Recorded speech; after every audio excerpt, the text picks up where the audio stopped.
많은 분들이 이제 어떤 양식으로 써야 할지 뭐 물어봐요. 그럴 때는 뭐 저희가 안내해드리거든 합니다. 안내.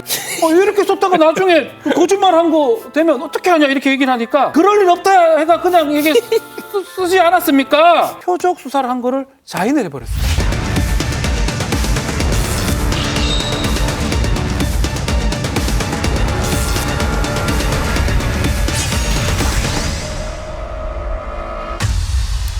네, 조국 전 장관의 아내 정경심 동양대 교수가 자녀 입시 비리와 사모펀드 투자 의혹으로 재판을 받고 있는데요. 먼저 자녀 입시 비리 의혹 관련 재판이 진행이 되고 있습니다. 어제도 열렸는데요. 그래서 입시 비리 관련 재판 중간 점검 시간 마련해 봤습니다. 우리 더 라이브와 함께 정경심 교수 재판을 지켜보고 있는 더 라이브의 전담 법률 전문가입니다. 박지훈 변호사 나오셨습니다. 안녕하세요. 네, 안녕하세요. 네, 반갑습니다. 오늘 이제 방송국 많이 돌다 와서 머릿속에 네, 정확한 지식과 정보가 많이 차 있죠? 그렇죠. 아침엔 아주 순백으로 시작하더라고요. 밤에는 뭐 완벽합니다. 고맙습니다. 네. 자, 대한민국을 떠들썩하게 했던 정경심 교수 건 네.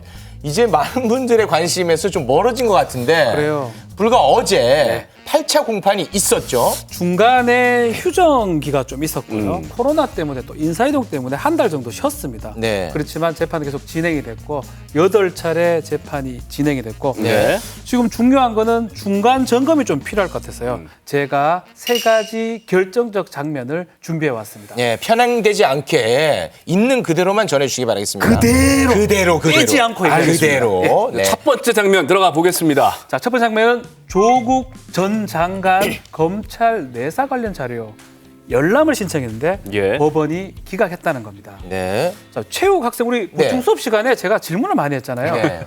내사가 뭡니까? 아, 검찰의 내사가 네네. 무엇이냐? 저는 기억하고 있습니다. 네네.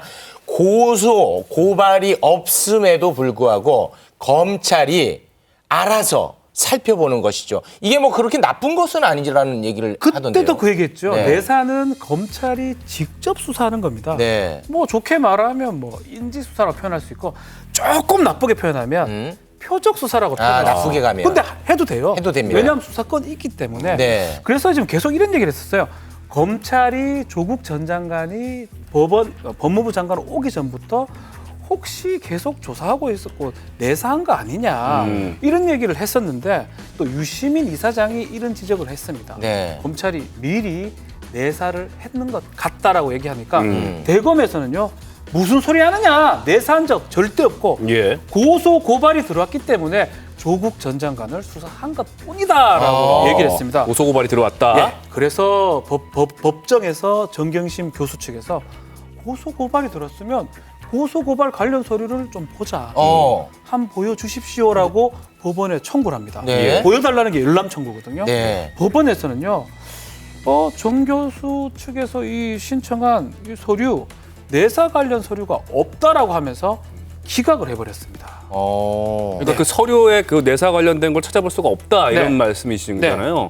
그런데 법원이 이렇게 내사 관련 서류가 없다고 기각한 걸 두고 많은 언론에서 네. 검찰 이렇게 헤드라인 뽑았어요. 검찰 조국 전 장관 내사 없었다 이렇게 보도를 하던데 그렇죠. 그렇게 되면 내사가 있었다고 주장한 유시민 이사장의 말이 틀린 거 아닙니까? 유시민 사람 말 틀리는 경우 잘 없습니다.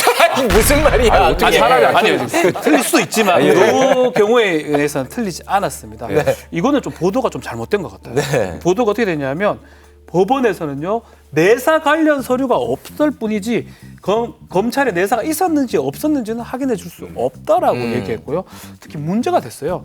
정경심 교수 측에서 고소 고발장을 보여달라고 검찰에 요청을 하니까 검사가 그런 얘기를 합니다.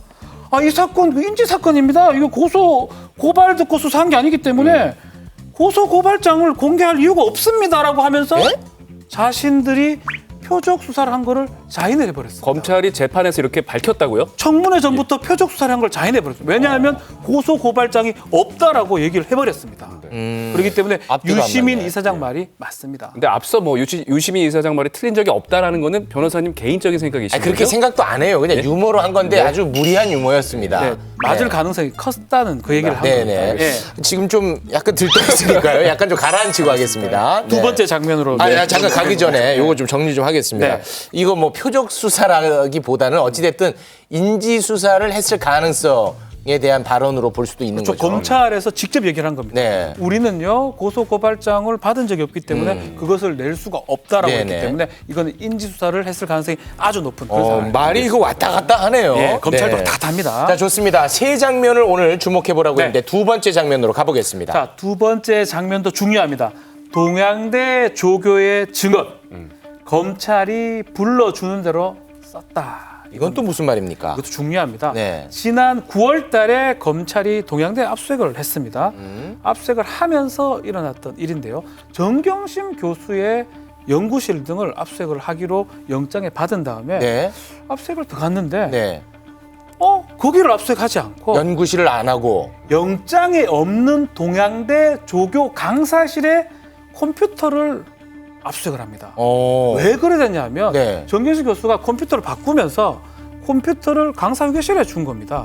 본인이 쓰던 게 오래돼서 그 안에 예. 보니까 조국 하면서 폴더가 있기 때문에 네. 그게 중요한 자료인데 사실은 이게 정상적인 경우라면 장소가 바뀌면 새롭게 영장을 청구를 받아야 됩니다. 근데 안 받으면 정경심 교수한테 가서 이미 제출서를 받아가지고 내야 됩니다. 그럼에도 불구하고 옆에 있는 조교를 불러가지고 검사가 이거 이미 제출서 진술서 작성하라라고 얘기를 했고요. 조교가 이거 쓰면 안 될 것 같은데요 하니까 이거 써주라 라고 해서 그 얘기를 했는 게 25일 법정 공판에서 다 드러났습니다. 그건 이제 조교의 주장인데. 맞습니다. 야, 이 주장은 검찰 입장에서는 굉장히 불리한 증언 같은데요. 맞습니다. 검찰은 당연히 반박을 했을 것 같습니다. 자, 오랜만에 박변 극장으로 준비를 했습니다. 자, 동양대 조교와 검찰의 상황입니다. 조교입니다. 검찰이 불러주는 대로 썼습니다. 진술서를 처음 작성할 때는요, 그 많은 분들이 어떤 양식으로 써야 할지 물어를 봐요. 그럴 때는 저희가 안내해드리거든요. 합니다. 안내 차원. 검찰이 이렇게 얘기를 했어요. 다르고 아가 다른데 이렇게 썼다가 나중에 거짓말한 거 되면 어떻게 하냐 이렇게 얘기를 하니까 그럴 일 없다 해가 그냥 이게 쓰지 않았습니까? 재판부한테 검찰 컴퓨터 2대를 이미 제출했습니다라고 쓰라고 해서 저는 그대로 썼습니다. 이렇게. 변호사님 연기가 갈수록 늘네요. 아니 근데 너무 신기한 게 대한민국 모든 검사는 다 경상도 사람입니다. 네, 그거는 조금 정정이 필요할 것 같습니다. 제가 잘 앞으로. 못했습니다. 네. 알겠습니다. 자, 이게 중요한 것이 네. 자, 요 정리합니다. 네. 표창장 관련 의혹을 뒷받침할 만한 내용은 그 네. 컴퓨터에서 비롯된 것인데 이것은 영장 청구 없이 엉뚱한 장소에서 갖고 갔다는 거 아니겠습니까? 그렇다면 이거 증거 효력 없을 것 같은데요. 맞습니다. 위법 수집 증거는 증거 능력이 없습니다. 네. 새롭게 영장을 받든지 네. 좀 증언에 따르면 억지로 적어준 거거든요. 오. 만약 이게 불법이 된다면요, 이 컴퓨터에서 나왔던 증거를 토대로 기소를 했습니다. 그럼 그 증거들은 더 이상 볼 수가 없습니다. 이래 되면 모든 게 무죄가 될 가능성이 높아진 겁니다. 검찰에 어쨌든 불리한 상황이 된 거고요. 네. 빨리 또 세 번째 장면 가보죠. 자, 세 번째 장면. 최성해 전 동양대 총장 오락가락한 증언. 네. 표창장 관련해서 아주 핵심 증언을 했던 분이죠. 맞습니다. 자, 어제 열린 8차 공판에서 최성해 전 총장이 공판에 나왔어요. 이 증언을 했는데 이 내용도 박변 극장으로 준비했습니다. 네. 자, 검찰과 검사와 최성해 총장의 이야기입니다. 오전입니다. 자, 정경심 교수 그 자녀들한테 준 표창장하고 수료증 결제하셨습니까, 총장님? 결제한 적 없습니다. 제가 모르는 표창장은 있을 수가 없습니다. 그 조 전 장관 딸 그 수여된 최우수 봉사상 그런 상 본 적 있습니까? 이거 없습니다. 제가 발급한 적도 없고요. 수상자 그 주민등록번호 전부 기재한 경우도 기억이 전혀 없어요. 그리고 상장에 1년 번호를 학교에서 부여하는데 형식이 전혀 다릅니다. 알겠습니다. 했습니다. 자, 요거 이 오지는 최성해 총장 입장에서는 내가 표창장을 준 게 아니니까 위조의 가능성이 있다라는 그런 느낌인 것 같은데 네. 이 정반대 이야기를 정경심 교수 측에서 또 주장을 했는데 그건 연기 말고 알겠습니다. 언어로서 그냥 표현해 주세요. 예, 근데 문제는 표창장이 그 형식을 갖춘 표창장이 오후에 제시를 하면서 오후에 변호사 반대 신문을 합니다. 네. 오후에 변호사 반대 신문을 하는 과정에서 결국은 왔다 왔다 갔다 합니다. 이 변호사가 물어봐요. 어떻게 지금 이거는 어떤 겁니까 하니까 깜짝 놀랍니다.